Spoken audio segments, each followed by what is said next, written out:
দেখুন বন্ধুরা, আমরা আজকে চলে এসেছি আমাদের উল্লাপাড়া উপজেলার সবচেয়ে ভাইরাল স্পটে। সেটা হচ্ছে যে এই যে শিমুল ফুলের বাগানের দিকে কিন্তু আমরা চলে এসেছি।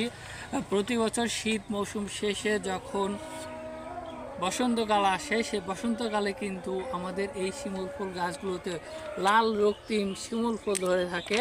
তো এখন পর্যন্ত সব গাছে সব ফুল ফুটে নাই, সবগুলো কলি ফুটে নাই।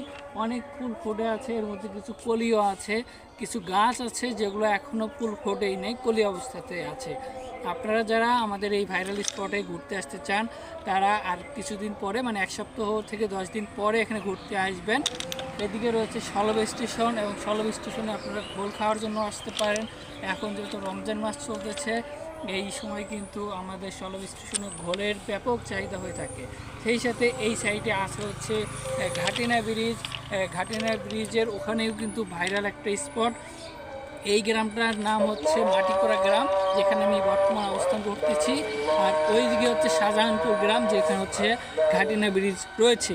ওই জায়গাটাও ভাইরাল এবং আমাদের এই জায়গাটাও ভাইরাল, কারণ হচ্ছে যে এখানে এই শিমুল ফুলের গাছের সারি সবচেয়ে বেশি। আর ওইখানে ঘাটিনা ব্রিজ সহ ওখানেও বেশ কিছু এই ফুলের গাছ আছে, ফুল ফুটে থাকে, যার ফলে ওইখানটাও ভাইরাল এবং এখানটাও বেশ জনপ্রিয়।